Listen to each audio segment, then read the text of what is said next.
ಇವತ್ತು ಶುಕ್ರವಾರ ಮನೆಯಲ್ಲಿ ಒಂದು ಡಿವೈನ್ ವೈಬ್ ಕ್ರಿಯೇಟ್ ಆಗ್ಲಿ ಅಂತ ಅಂದ್ಬಿಟ್ಟು ಮನೆನ ಪೂರ್ತಿ ಸ್ವಚ್ಛ ಮಾಡಿ ಹಾಗೆ ಹೊಸ್ತಿಲಿಗೆ ರಂಗೋಲಿ ಹಾಕಿ ದೇವರಿಗೆ ದೀಪ ಹಚ್ಚಿ ಮನೆ ಪೂರ್ತಿ ಧೂಪ ಹಾಕೊಂಡೆ.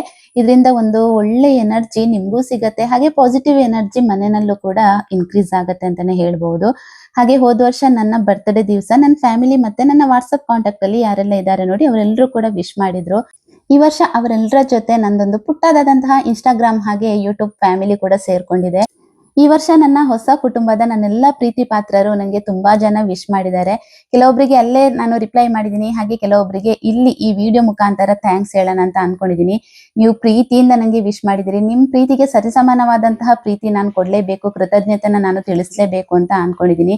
ನನ್ನ ಬರ್ತ್ಡೇಗೆ ವಿಶ್ ಮಾಡಿದ ನನ್ನೆಲ್ಲಾ ಪ್ರೀತಿ ಪಾತ್ರರಿಗೆ ನನ್ನ ತುಂಬ ಹೃದಯದ ಧನ್ಯವಾದಗಳನ್ನ ಹೇಳ್ತಾ ಇದ್ದೀನಿ. ನಿಮ್ ಪ್ರೀತಿ ನನ್ನ ಮೇಲೆ ಹೀಗೆ ಇರ್ಲಿ. ನಿಮ್ ಪ್ರೀತಿಗೆ ನಾನು ಯಾವತ್ತೂ ಚಿರಋಣಿ. ಸಿಗ್ತೀನಿ ನೆಕ್ಸ್ಟ್ ವ್ಲಾಗ್ ಅಲ್ಲಿ. ಬಾಯ್.